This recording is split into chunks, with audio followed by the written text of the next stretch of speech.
Evening, everyone. It's a little late, 7 o'clock, but this is your closing comment, and it is video number 347. And if you like the work, please hit the subscribe.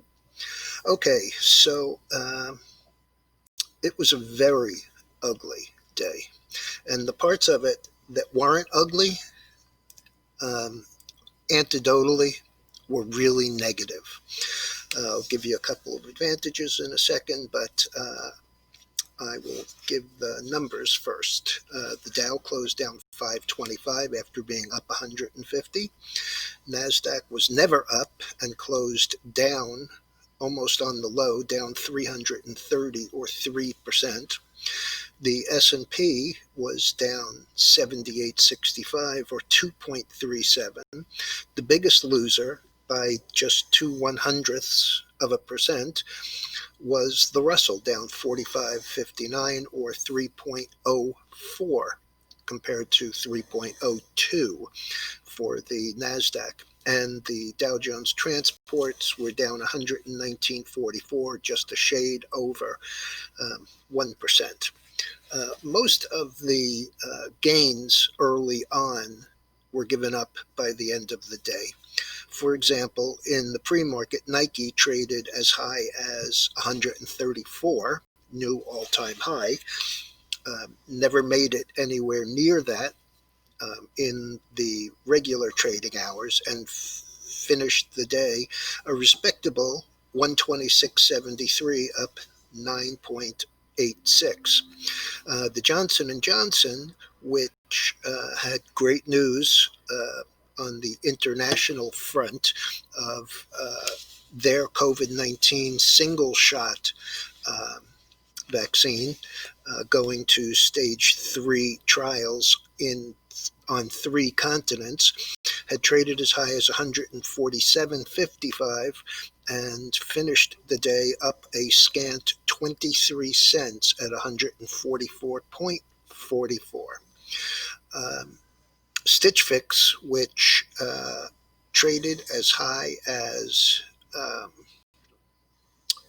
32, I believe, last night, and this morning was 26.61, down 4.77 or 15%, also continued lower. It traded as low as 25.73 and finished the day within a dime of where it was this morning at 26.51, down 4.87. KB Homes, which had great numbers as good as the Nike numbers, went the other way. After the announcement of the numbers last night, the stock traded as high as 44. This morning, we were looking at it at 39.32, down $1.18, and it actually finished lower than that, 37.45, down $3.05. The reason that I said even the good stuff was anecdotally very bad, we had a little company, symbol SPI, and this morning when I mentioned it, it was 321 and it was up $2.16, and all they did was come out and say the magic words, and those magic words were EV chargers. So anyone who has anything to do with electric vehicles, sort of like 1999 when companies added the end of their names, .com, today's EV or charging stations does pretty much the same thing. And this little dumpy company traded as high as 46.67. It closed yesterday at $1.05. At the close of regular trading, it had come all the way back down and closed at $14, up $12.95, or 1,233%. Yep, that's the right number. the lunacy of this market is unbelievable.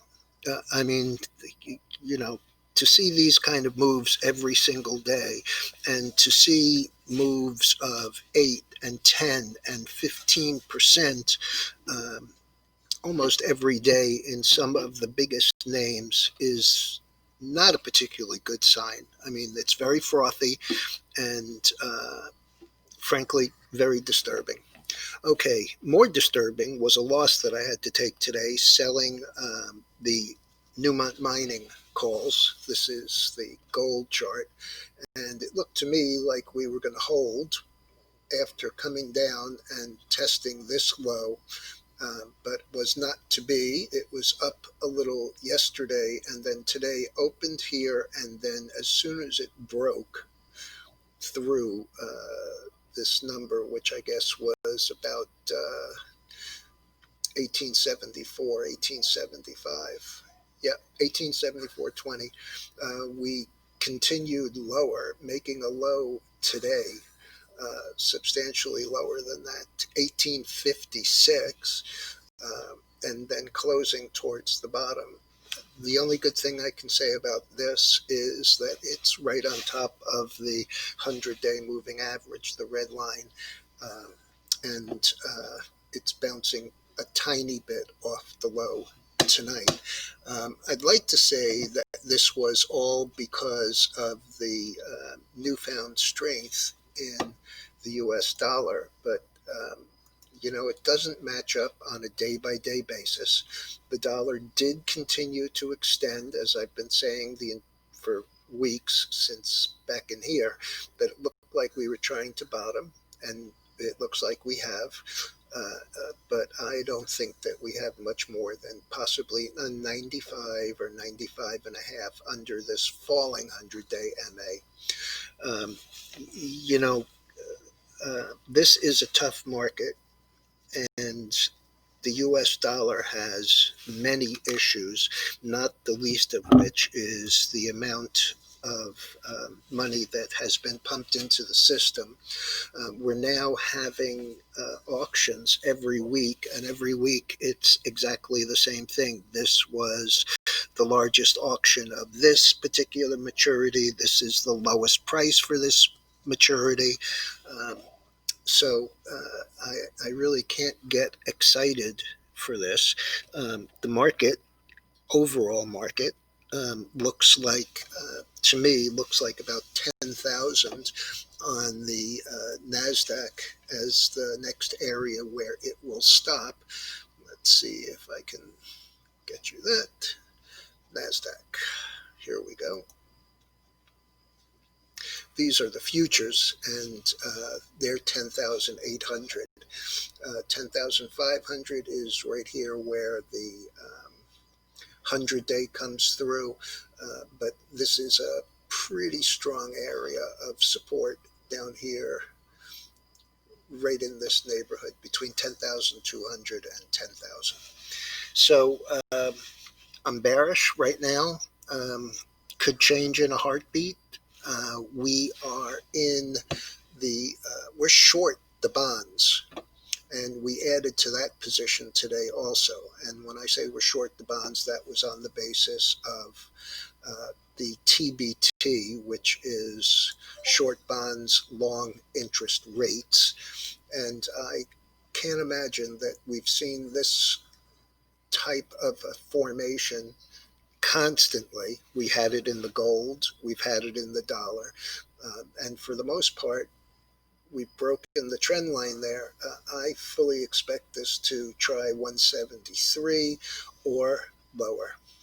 Anyway, that's all I have for you tonight. Sorry it was late, and I'll be back first thing in the morning.